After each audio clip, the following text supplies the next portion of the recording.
attention et si on ne les forme pas, seront des parias. Et c'est dramatique, ça. D'ailleurs, vous dites dans votre livre, nous, on a des cerveaux bien formés, on les exporte aux États-Unis où ils vont travailler pour ces géants qui, demain, domineront l'intelligence artificielle Et la fabriquent déjà. la fabriquent déjà. C'est Google, Facebook, Amazon et Apple qui fabriquent l'intelligence quoi, artificielle. Concrètement? Alors, ça veut dire qu'ils vont dominer le monde de la médecine et qu'ils seront capables demain, à moi, malade, de me vendre... Si nous ne faisons pas très attention, l'éducation et puis la santé demain seront fabriqués en Californie, seront made in California. Parce que l'intelligence artificielle va être indispensable pour personnaliser la médecine et personnaliser l'éducation. C'est-à-dire pour savoir comment, pour un enfant donné, il va le mieux apprendre. C'est l'intelligence artificielle qui le fera.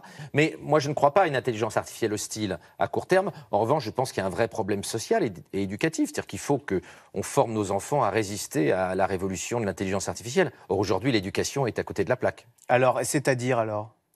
Eh bien, il faut cesser de former des gens à des métiers qui vont disparaître. On forme encore des camionneurs, on forme encore des comptables, on forme des tas de gamins à des métiers qui ne tiendront pas face à l'intelligence artificielle. Il faut remettre des humanités, l'esprit multidisciplinaire, l'esprit critique. C'est ça qui va permettre aux enfants de se défendre face à l'intelligence artificielle. Pas du tout d'être technicien. Sur tous les métiers techniques, l'intelligence artificielle va faire 1 milliard de fois mieux que nos enfants.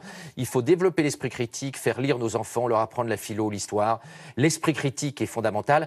Et si j'avais un seul conseil à donner aux parents, c'est faites lire 3 livres par semaine à vos enfants. C'est la meilleure protection contre l'intelligence artificielle. Connaître la science et avoir une culture scientifique et technologique, et bien connaître le numérique, bien sûr. Mais tout le monde l'aura, ça. Ce qui est important, c'est d'avoir un esprit critique. Et l'esprit critique, il s'acquiert par les humanités, il s'acquiert par la lecture. C'est pour ça qu'il est fondamental de faire lire nos gamins. Alors, vous dites, ce livre s'appelle « Intelligence artificielle contre intelligence humaine ». Donc,